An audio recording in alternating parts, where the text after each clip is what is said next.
자, 마가복음 14장입니다. 50절에서 52절 말씀 세 절입니다. 저와 여러분이 한 절씩 나누어 읽고 마지막 절만 같이 읽겠습니다. 세 절이나 우리 한번 빠른 속도로 읽죠. 자, 50절 제가 읽기 시작합니다. 제자들이 다 예수를 버리고 도망하니라. 한 청년이 벗은 몸에 배 홑 이불을 두르고 예수를 따라가다가 무리에게 잡히매 다 같이 배 홑 이불을 버리고 벗은 몸으로 도망하니라. 아멘. 매 학기가 저에게는 굉장히 새롭고 도전입니다. 지난 학기에 누군가를 전도하는데 저를 물끄러미 쳐다보더니 그 긍정적인 반응을 하지 않고 휙 지나가는 모습을 봐서 왜 그럴까? 난 굉장히 친절히 대했는데 제 머리가 굉장히 하얗다는 것에 핸디캡을 처음 느꼈습니다. 웬 할아버지가 와서 그러는 것처럼 느꼈는지 몰라서 그래서 제가 좀 각성하기 시작했습니다. 좀 정중하고 그분들과 공감할 수 있는 태도와 또 모습으로 접근해야 되겠다. 저에게는 개인적으로는 이 대학에 소명이 있습니다. 저는 선교사의 소명이 있기 때문에 선교가 무슨 일인가요? 선교는 복음을 함께 나누고 전하는 일입니다. 이게 제 소명이라고 그랬습니다. 자, 소명과 사명의 차이는 무엇일까요?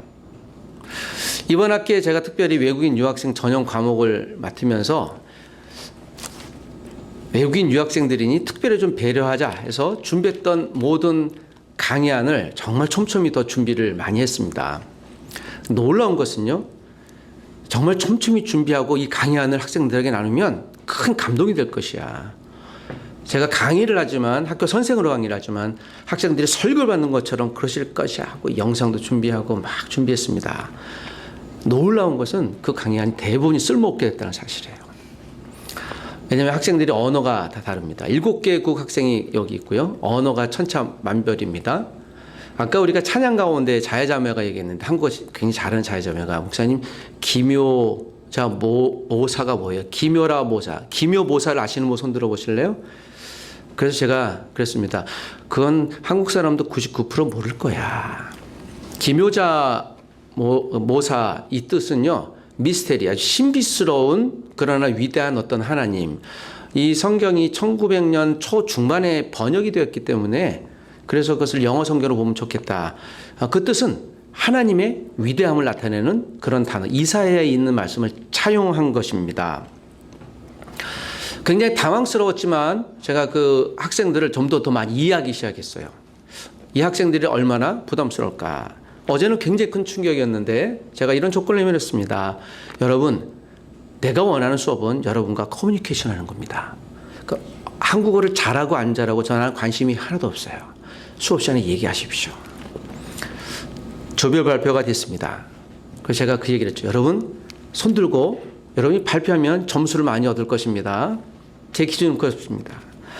어떤 학생이 멋있게 손을 더니 질문을 하겠습니다. 하시라고. 그럼 5분 동안 질문을 하는데요. 정말 솔직히 이제 무슨 말을 하는지 이해를 못했어요. 발표한 학생들 혹시 이해가 됐어요? 그랬더니 반응이 없어요. 제가 머리가 하얘졌습니다. 이거 어떡하지?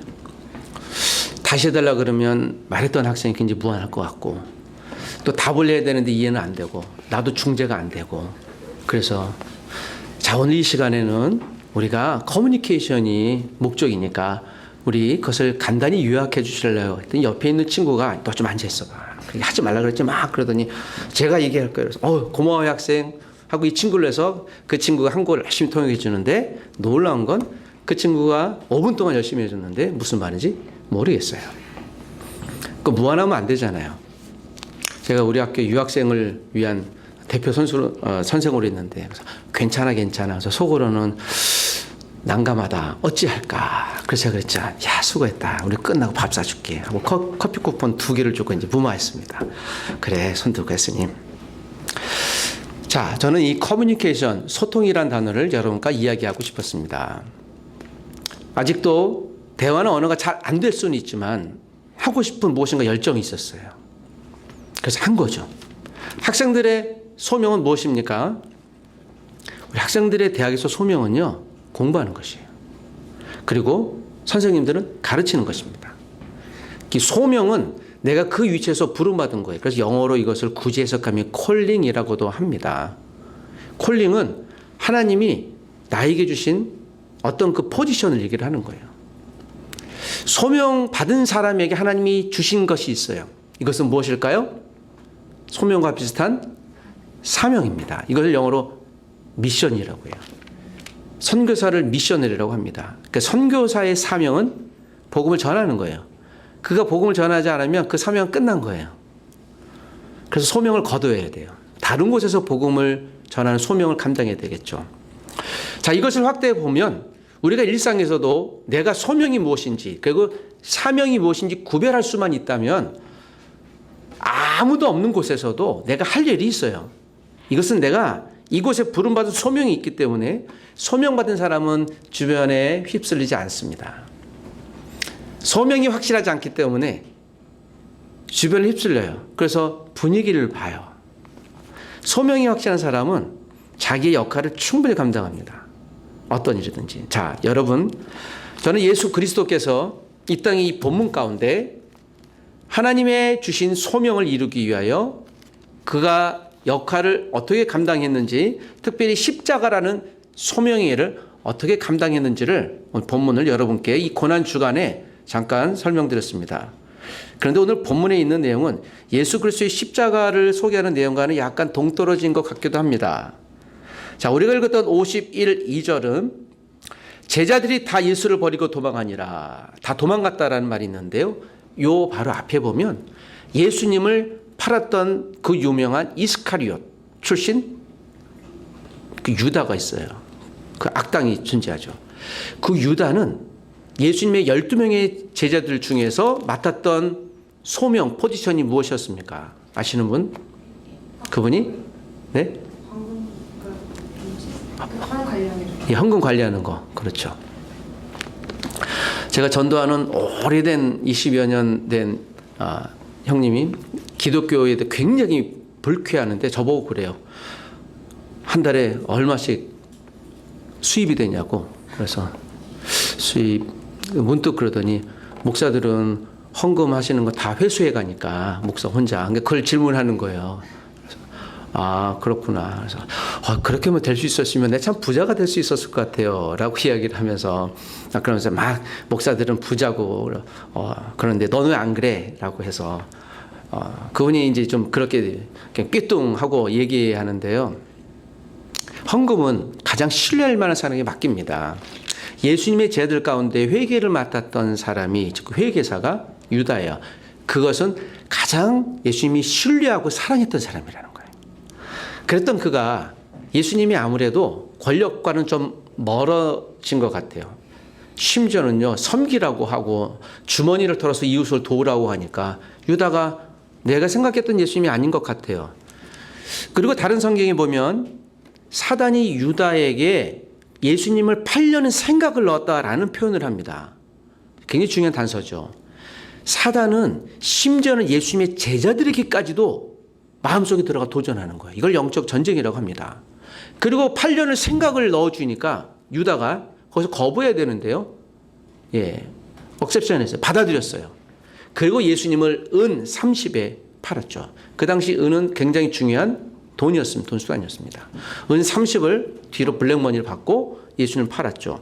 그리고 오늘 본문 바로 이전에 가룟 유다가 예수님을 군병들에게 사인을 주고 팔아버려요. 예수님의 볼에 키스를 하는 사람이 네 스승이니. 그리고 잡아갑니다. 그리고 예수님의 제자들이 예수님이 잡혀가니까 제자들도 우왕좌왕하고요. 군병들이 있으니까 같이 잡으려고 했겠죠. 다 도망갔어요. 그 중에 한 사람이 등장해요. 그래서 50절에 제자들이 다 예수를 버리고 도망하니라. 3년 동안 예수님이 밥 사주고 식권 주고 사랑의 식권 주고 용돈 필요하면 용돈 주고 등록금 주고 장학금 주고 다 해중했더니요. 마지막에 도망갔어요. 어쩌면 비유하자면 갑자기 그러니까 제가 그런 생각이 납니다. 여러분 저와 김영석 교수님이 여러분에게 밥 사준 게 혹시 어느 정도 될까요? 갑자기 그 생각이 듭니다. 제가 이 대학에 와서 정말 많이 밥을 사줬던 것 같아요. 그렇죠. 한번 끝나고 계수를 해봐야 될까? 얼마나 쌓였을까? 이건 무엇인가요? 생각하고 있는 거예요. 그래, 내가 그만큼 여러분들은 어떻게 하기를? 하나님을 잘 믿고 학교에서 실력을 잘 쌓기를 하는 기대감이 있는 거예요. 그런데 오늘 본문에 예수님의 제자가 다 도망갔어요. 모든 걸 다 들었던 제자들이. 보면 다 도망갔다고 그랬어요. 다. 한 사람도 남기지 않고. 그리고 여러분 51절에 요건 참 신비한 이야기예요. 이 이야기가 굳이 들어가지 않아도 되는데 본문이 들어간 이유는 무엇일까요? 그 이유가 있어요. 다시 한번 읽어보십시다. 51절. 그리고 이 사람은 누구일까요? 다 같이 읽을까요? 시작. 한 청년이 벗은 몸에 배, 홑 이불을 두르매 예수를 따라가다가 무리에게 잡힘에 배, 홑 이불을 버리고 벗은 몸으로 도망하니라. 배, 홑 이불이라는 것은요, 그들의 옷을 의미해요. 이 겉옷이거든요. 유대인들은 이 겉옷을 때로는 밤에 잠을 자기도 했어요. 옷으로. 유대인들은 속옷이 없습니다. 예, 겹쳐 있거나. 한 청년이 예수님이 잡혀가는 광경을 뒤에서 졸졸 따라가게 숨어 본 거예요. 그러다가 배, 홑 이불을 두르고 자기 옷을 두르고 예수를 따라가다가 물에게 붙잡혀서 들켰던 거죠. 그러니 52절에 그것을 버리고, 즉 자기 옷을 버리고 벗은 몸으로 도망하니라. 성경에서 나오는 최초의 스트립쇼의 대상자가 됩니다. 굳이 표현하자면 벗은 몸으로 됐다. 이걸 영어 성경에도 보면, 원어로도 보면 발가벗고 도망갔다라고 하는 거예요.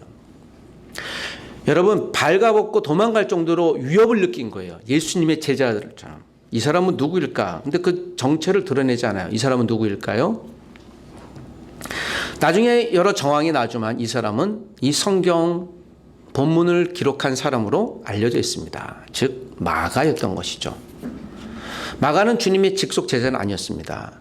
그리고 오늘 본문이 기록된 것은 AD 약 한 65, 70년쯤이에요. 그 유명한 악당 네로 황제와 또 그 네로 황제의 다음 황제가 그리스도인들을 무자비하게 핍박할 때쯤의 이야기예요. 그때 이들이 오늘 본문 가운데 예수 그리스도를 믿는 모든 사람을 핍박할 때쯤에 마가는 예수 그리스도를 잡혔을 때, 즉 한 25년 전에 본 글을 기억해서 쓴 거예요. 그 쓴 이유는 예수 그리스도를 아직 모르거나 믿어 알고 있지만 그들을, 예수님을 잘 이해하지 못하는 분들에게 다시 주님이 어떤 분인가를 소개하고 싶었던 거죠. 그리고 자기 스토리를 써놓은 거예요. 자기가 그런 사람이었다. 치사했던 사람이다. 도망자였다. 예수님을 버렸던 사람이다. 그리고 오늘 본문 다음에는 예수님이 채찍에 맞고 십자가에 달려 돌아가시는 배경이 나옵니다. 예수님이 채찍에 맞았습니다.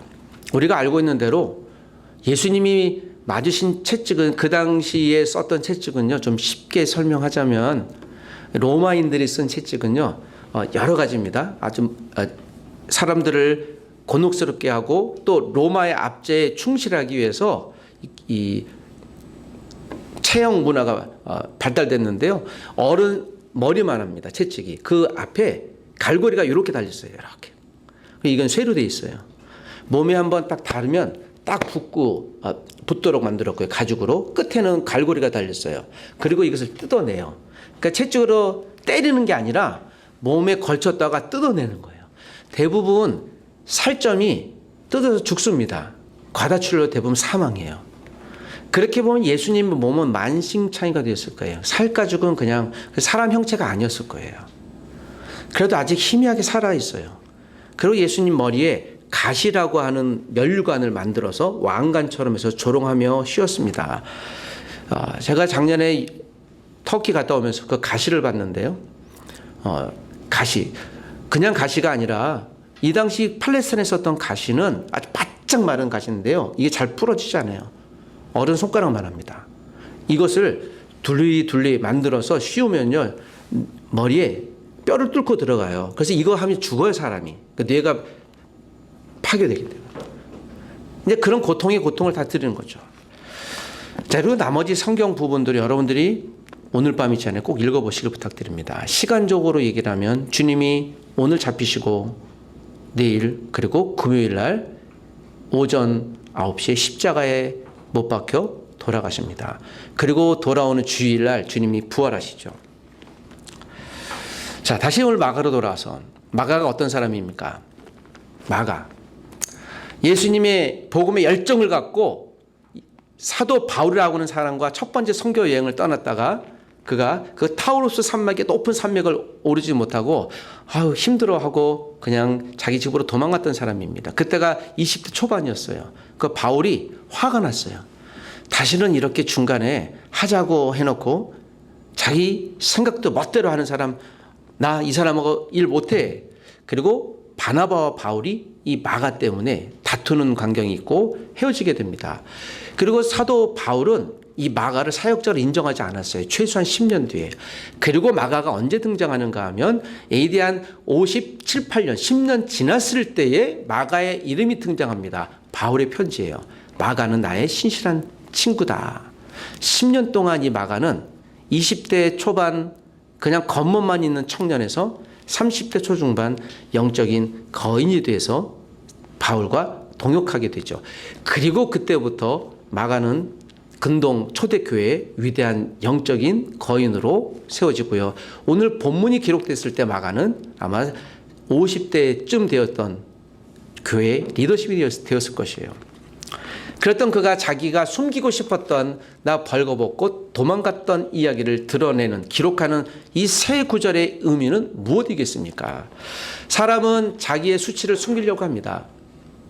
여러분 혹시 인생에서 가장 숨기고 싶은 수치가 무엇인가요? 밝히고 드러내고 싶지 않은 어떤 것들은 무엇입니까?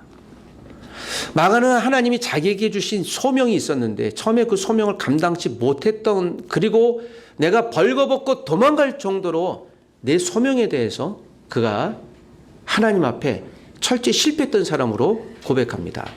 그랬던 그가 내가 지금 이 글을 썼던 마가 초대교회 위대한 지도자로 세워진, 그렇게 하나님이 나를 다시 사용하신 이유는 무엇일까를 드러내는 것이죠.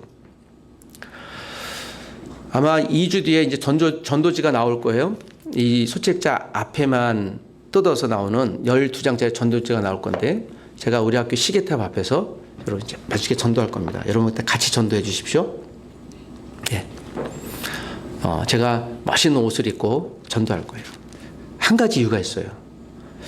사실 저도 좀 쑥스럽습니다. 그리고 그렇게 한다니까 좀 만류하시는 분들도 있어요. 목사님 그래도 체면이 있지, 좀 그렇게 하지 말고 좀 다른 방법을 하시면 좋겠습니다. 그래서 그렇게 하시는 분들도 있긴 해요. 네, 저는 근데 별로 거기에 대해서 체면이나 그런 걸 세우고 싶지는 않아요.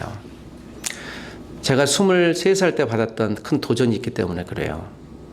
26살 때 받았던. 제가 한 신학교에서 책을 읽는데요. 윌리엄 부스라고 하는 구세군의 창시자가 있어요. 구세군이라는 교단이 있는데요. 그가 어느 날 제가 한번 말씀드렸던 것 같은데 다시 한번 복귀해 주십시오. 그가 23살 교회 교사로 하고 있다가 어린 아이들을 교회로 데리고 오기 위해서 북치고 장구치고요. 궁궁거리고, 그리고 좀 꽃갈 모자를 쓰고 삐에로 복장하고 다녔어요. 그러니까 사람들이 비웃었어요. 젊은 청년이 좀 조용히 좀 하고 다니지, 그리고 삐에로 고장을 쓰고 사람들을 이렇게 모으고 다니니까 좀 그렇다라고 이야기를 하니 그 윌리엄 부스라는 분이 이런 얘기를 외쳤습니다. 여러분, 예수님이 나를 위해 오늘처럼 십자가에서 벌거벗고, 젊은 청년 예수님이 30대 초중반에 돌아가셨으니까 다 벌거벗고 돌아가셨어요. 나체로. 수치를 당했고요. 최악의 고통을 당했고, 그런 그분이 나를 위해 죽고 부활하셨는데 내가 그분을 전하는데 삐에로 복장이면 어떻고, 내가 웃음 복장이 어떻겠습니까? 만약에 내가 나를 통해 한 사람이라도 주님을 믿을 수 있는 이 있다면 나는 벌거벗고 다닐 용의도 있습니다. 여러분, 제가 정말 만약에 신뢰하게 벌거벗고 전도를 한다면 곧바로 경찰서에 갈 것이에요. 이제 사람들이 저를 들어보지 않을 거예요. 제 그런 결심은 그렇습니다. 정말 사람들이 누가 한 분이라도 복음을 받아들일 수 있다면 용의는 있어요. 우리가 물론 방법은 다르겠지만, 오늘 이 한 주간은 여러분, 오늘 이 자리에서 저를 통해 메시지를 듣는 이유는 무엇입니까? 하나님이 우리에게 주신 소명은 무엇입니까? 일반 대학 안에서 예배를 만들어서 오늘도 함께 기도를 심는 이유는 무엇입니까? 오늘 이 자리에서 우리가 하나님 예수께서 나를 위해 십자가에 죽고 부활하셨다는 사실을 다시 듣는 이유는 무엇입니까? 여러분이 예수 믿는 사람으로 이 자리에 또 예수를 믿어야 될 분도 몇 분 있긴 하지만 저를 통해 예수님이 누구인지를 계속 듣고 계신 이유는 무엇입니까? 기억하십시오.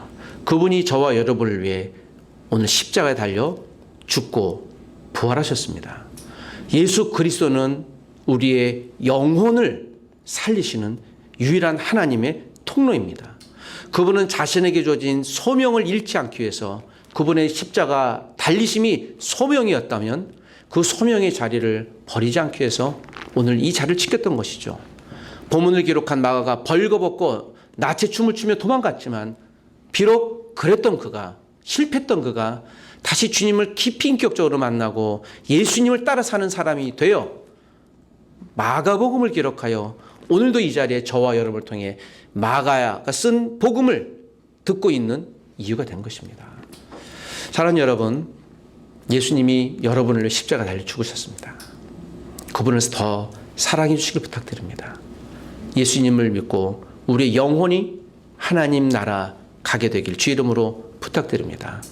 다음 주에 이 영상을 보게 될 여러분들도 영상을 통해 예수 그리스도가 저와 여러분을 위해 십자가에 죽고 부활하셨다는 이 사실을 다시 한번 이 밤이 지나기 전에 깊이 묵상하시고 그 예수 그리스도의 사람으로 다시 한번 그리고 소명의 자리를 사명의 자리를 지키는 저와 여러분 되시길 주 이름으로 부탁드립니다. 주님 그렇게 살게 도와 주옵소서. 기도하겠습니다.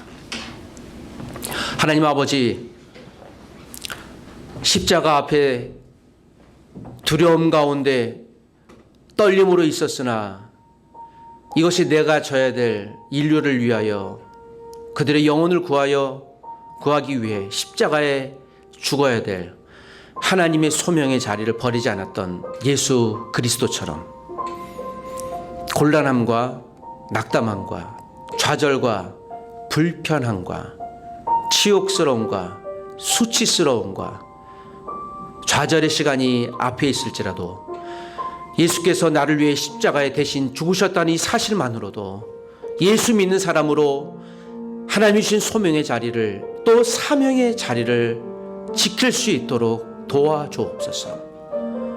하나님이 광운수요 체프를 이곳에 하나님 복음의 통로로 소명받은 예배의 통로로 사용하기를 작정하셨으니 이제 오늘 이후부터 하나님께서 구원받아 합당한 한 분 한 분들을 세워주시고 우리를 통해 그들이 주님 앞에 나올 수 있도록 도와주옵소서.